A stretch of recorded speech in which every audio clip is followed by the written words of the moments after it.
Enough time has passed. And if you don't know what I'm talking about, I'm obviously talking about Kagurabachi.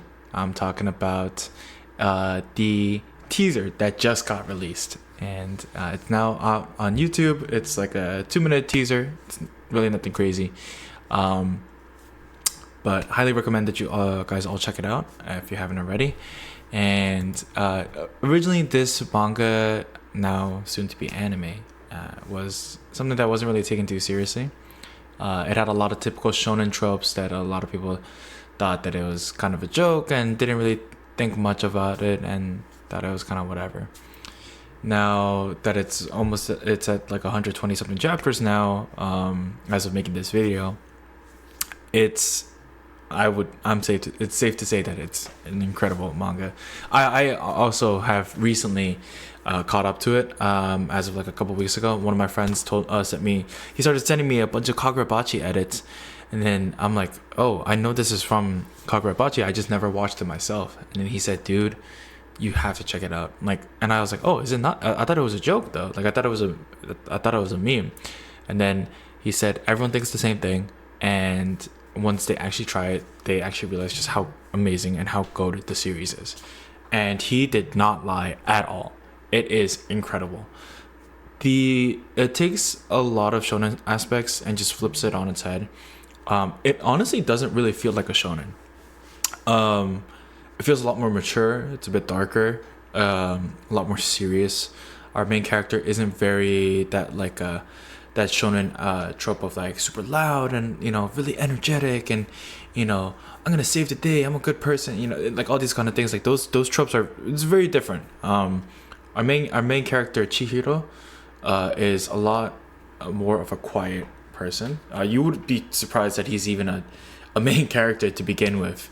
But basically, you follow Chihiro and his father, who is a legendary blacksmith, Kunishigi, or I think I'm pronouncing that right, Kunishigi.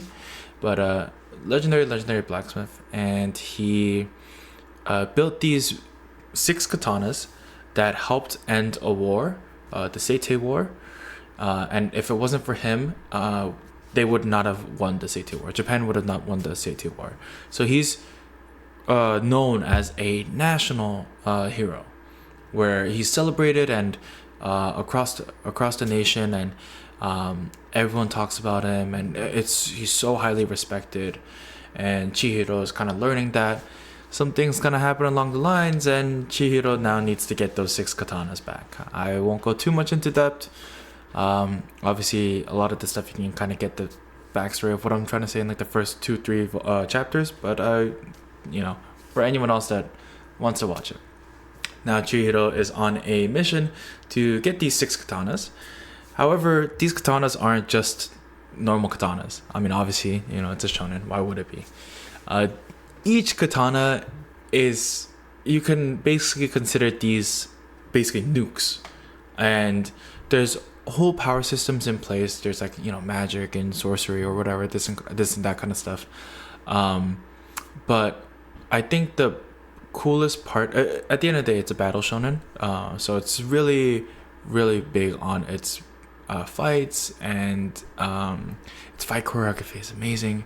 I've never seen manga paneling like I've seen in Kagurabachi. I think something like Kagurabachi is truly, truly, truly incredible. I've never seen anything like it. I think it really just takes, like, I don't know how the anime will do some of these things, but you see some of these panels and the author takes advantage of the fact of you reading it from like a panel, from like a window to a window. I'll try to pull up some pictures, see if I can pull up some examples or something. But there are just some incredible panels that I've never seen from any other anime slash manga, or just anything in general. It's really just incredible that you see that this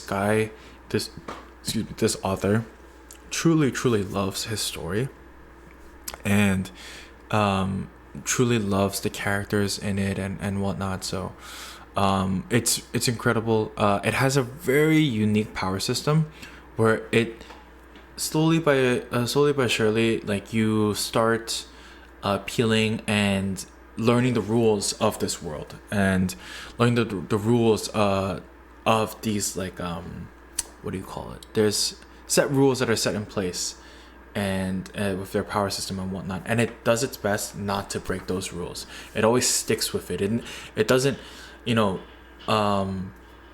it doesn't ever deviate from it. It lets you know very quickly that these are the things that are going on. If anything, they add more details onto what these rules are, these power systems, and it just continues to add on to it. Where I've never really seen anything like this. I mean, obviously. You know, a lot of power systems can get inspired by other things. Like, for example, I think the closest thing I can think of is like Nen from Hunter x Hunter. But I mean, it's Hunter x Hunter. Like, obviously, a lot of things are got inspired by Hunter x Hunter. You know, come on, obviously. But it's great. It's the story's really unique. I've never seen, you know, some of the arcs that are covered in the first 2-3 arcs, where, and it's still really early in its you know, production in a sense, in its manga life, because like I said, it's only 120 chapters. That's what, like 10 volumes, so that's nothing. And now with the fact that there's an anime coming out next year, literally right around this time, I think that's incredible. That's great to see. I saw some clips on YouTube. It looks great. It was only like 30 seconds or something. I don't know. It was short. I saw what I needed to see. It was beautiful. For a fun fact though, I had to pull this name up. Tetsuya Takuchi. He is the one that's directing this anime for Kagurabachi, the anime production. If I'm correct, I heard that he was also the same person that produced the Brock Lee versus Gaara fight. And I was hearing some stuff online saying that he was truly grateful from being able to produce his own anime now, or being the head director of production. So if any of you have seen the Rock Lee versus Gaara fight, I mean, we all know how incredible that fight was, so we should all be in good hands. I'm pretty excited. But yeah, definitely I heavily suggest any of you that were thinking that it was a joke previously to seriously check it out. I think Kagurabachi is literally one of the best anime mangas coming out, or just mangas coming out right now. I've never really I'm basically reiterating myself just about how original it is, but it's great. Please check it out. There's a lot of love in this story, and you can tell just from the author taking his time with these characters, with their backstories, and these fights. There's really just so many new things that you've never seen that get introduced in this story. Highly suggested. Do not be a LARPer and join last minute.